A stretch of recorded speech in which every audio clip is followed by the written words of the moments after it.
Hi, everyone. Welcome to Sunday's Other Scriptures. It's the fourth Sunday after Easter, and this Sunday has a nickname in the church here. Not necessarily the fourth Sunday in Easter, but between the time of Easter and Pentecost, generally one Sunday comes around that makes use extensively in all the readings of a metaphor that is used extensively in the Old Testament and the New Testament, and that is the metaphor of sheep and a shepherd.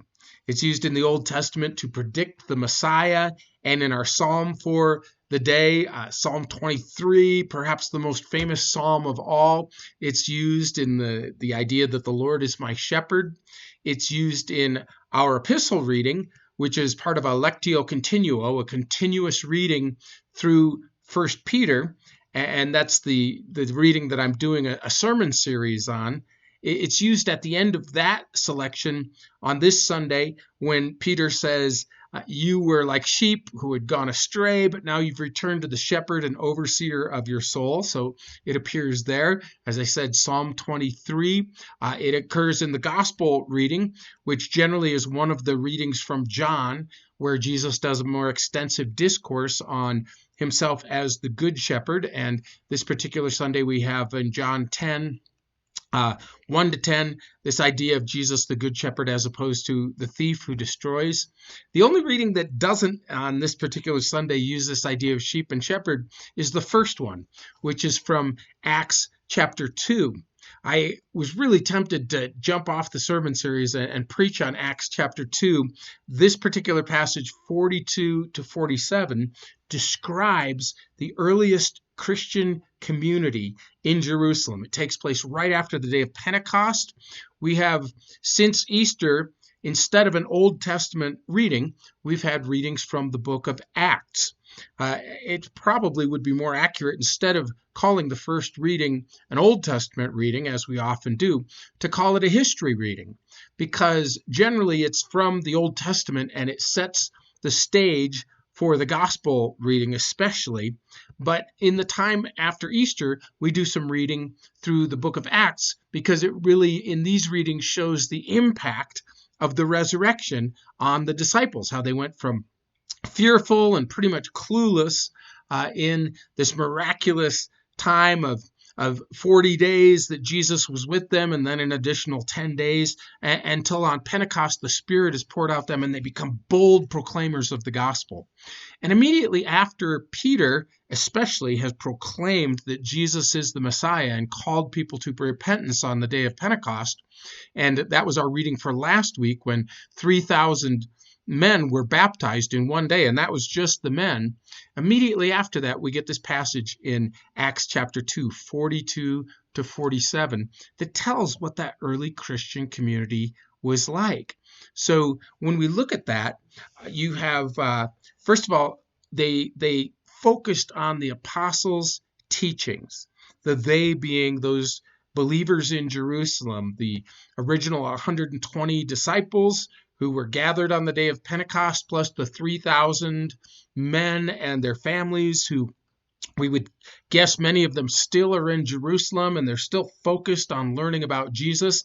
And so what happens is the apostles go into the temple courts, these huge public meeting areas that are part of the temple, and they teach people publicly about Jesus. But then you'll notice in chapter 2:42, they gather together publicly in the temple courts where the apostles teach about Jesus, but then they also gather together in smaller areas for fellowship.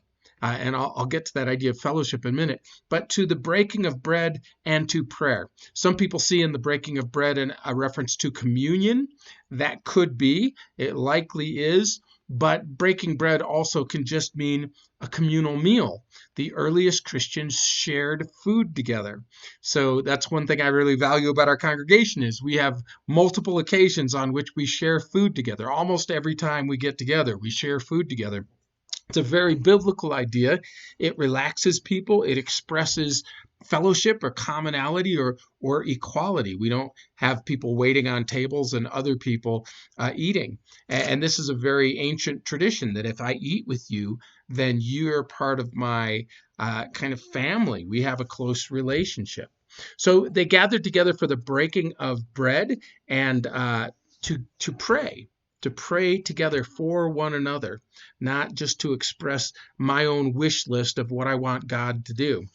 And then it says everyone was filled with awe because of the wonders that God was doing, the miraculous signs through the apostles.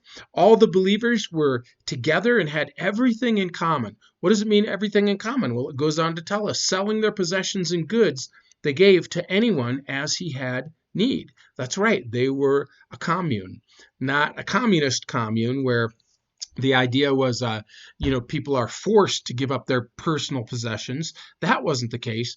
It was rather the gospel motivating generosity, where people who had saw those who had not and said, how can I enjoy what I have if I'm not sharing it with those who don't have? And so they gave to anyone as they had need. They didn't put their security or their hope in their possessions. So as people had need, they would occasionally sell off their possessions in order to meet other people's needs. They were doing what Jesus called storing up treasures in heaven, not on earth. Every day they continued to meet together in the temple courts daily, notice, not just once a week. And then they broke bread in their homes and ate together with glad and sincere hearts. And notice the result. Because of their praising God in this very practical and communal way, they enjoyed the favor of all people.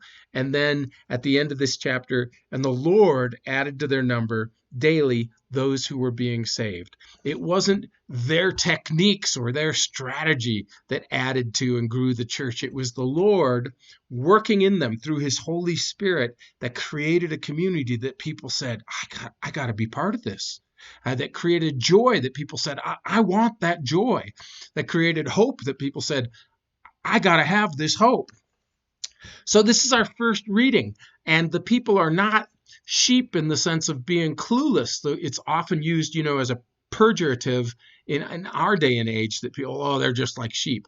No, these are sheep in that they are clinging to the good shepherd, and they are focused on their need as a flock. This is the defense that God has given sheep, is that they flock together. So that you don't attack one of them, you have to attack the whole herd. And in this way, they were sheep because they were very communal. They clung together. That's the positive side of sheep. Now, if we go to Psalm 23, as I mentioned, that probably, without a doubt, the most famous of the Psalms, you have King David, who, remember when God called him, he was a shepherd boy. Not much to look at. In fact, he really got passed over at first as the one whom God would anoint, but God knew his heart. He knew that this shepherd boy would fight a lion for the sake of the sheep. So naturally, David, later on in life, who's also a musician, is expressing the gifts, the grace that God has for him, and he uses this image, the Lord is my shepherd, I shall not be in want. That means I don't need anything that I don't have. I trust God that if I don't have something currently, he's going to supply it. He makes me lie down in green pastures, meaning a place which is rich in food for the sheep. He leads me by still waters, a place where I'm out of danger, where I can drink. He restores my soul. There's no real sheep analogy in that, but it's something that you and I desperately need, our souls to be restored. That's why the Sabbath was created, right? So that our souls would be restored. And if we are impoverished and burned out in our current age, it's probably because we don't actually take a Sabbath. We maybe take an hour or two to worship the Lord on Sunday, but we don't take an entire day to not only enjoy the gifts God's given us and to rest, but to worship him as the early Christian believers did. He guides me in paths of righteousness, or in the right path, meaning this is the way you should go and not the other way. I don't fear any evil because he's with me to defend me, not because I'm well armed or because I have the National Guard that I can call on, or a police force, but because I have the Lord, because he's the only one who can defend us in the valley of the shadow of death. Right? He's the only one who can defend us from these eternal perils. So I fear no evil. There's this line, your rod and your staff, they comfort me. And this is the context of that famous line, spare the rod and spoil the child, right? It didn't mean beat the child. Ever. A good shepherd would never beat their sheep. That's not what the rod was for. The rod was something that they used to fight off enemy of the sheep. And they could set boundaries by throwing their rod past a sheep to startle it back into the flock, and then they'd go pick up their rod. But generally, the rod was used to fight off wild animals, and the staff was used to rescue the sheep and to hold the sheep in position so that the sheep could be cleaned up, could be checked for any kind of lice or anything that was attacking the sheep. So that's why these things are a comfort. God will protect us, and God will rescue us and provide for us. That's what it means, your rod and your staff.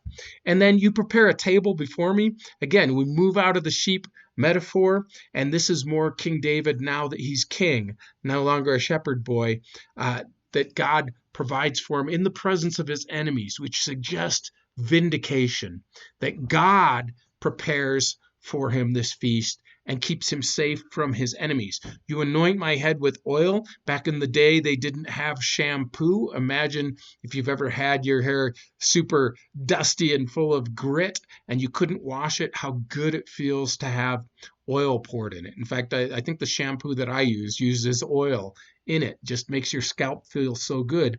And then surely goodness and love will follow me all the days of my life, and I will dwell in the house of the Lord forever. So it doesn't mean we'll experience good all the days of our life. We do walk through the valley of the shadow of death, but nonetheless, these things follow you. These things are your legacy. These are the things that God has prepared for you, that you look forward to as comforts, because you will be dwelling in the house of the Lord forever. Which brings us to John 10, which is our gospel reading. And I'm just going to touch on it briefly. It's pretty explanatory, this idea that Jesus is the good shepherd. And by that, we mean the legitimate shepherd, not just the one who really cares for the sheep, but the one who, when he comes to the sheep pen, because in Jesus' day, the sheep were often put together in a pen at night, so that the shepherds didn't have to stay out in the fields with the flocks. The part of the year where the flocks were kept close to home, they'd be intermixed with other flocks, and the shepherd would be allowed in by whoever was taking their turn as the gatekeeper. And that meant that was the legitimate shepherd. And they would call the name of the sheep that were theirs, and those sheep would follow that shepherd out of the pen. That's the image being used here when Jesus says, my sheep know my voice and they follow me. They don't follow any others. And anybody else who climbs over the wall and tries to steal my sheep, or who misleads my sheep, or who tries to woo them with a different voice, this is a thief and a robber who's come to destroy. But I've come to give them abundant life. And this is so relevant because I really believe that an awful lot of people in our country are being discipled not by Jesus. They're being discipled by social media. They're being discipled by their friends. They're being discipled by their news source. They're being discipled by advertisers. You're really being discipled by whatever you spend more time listening to than you do Christ. And I'm not saying we should be out of the world, but we have to discern the voice of Jesus from the voice of culture, because they very often lead us in different places. And Jesus' hearers didn't understand this, so he made it even clearer using a similar analogy. Okay, you don't get that I'm the shepherd. I'm the gate. I'm the one that you can go through in order to get this abundant life. And you only get that by coming through me. And it's one of the great I am statements of Jesus. So that's all I'm going to say about those passages. The Lord bless your discussion.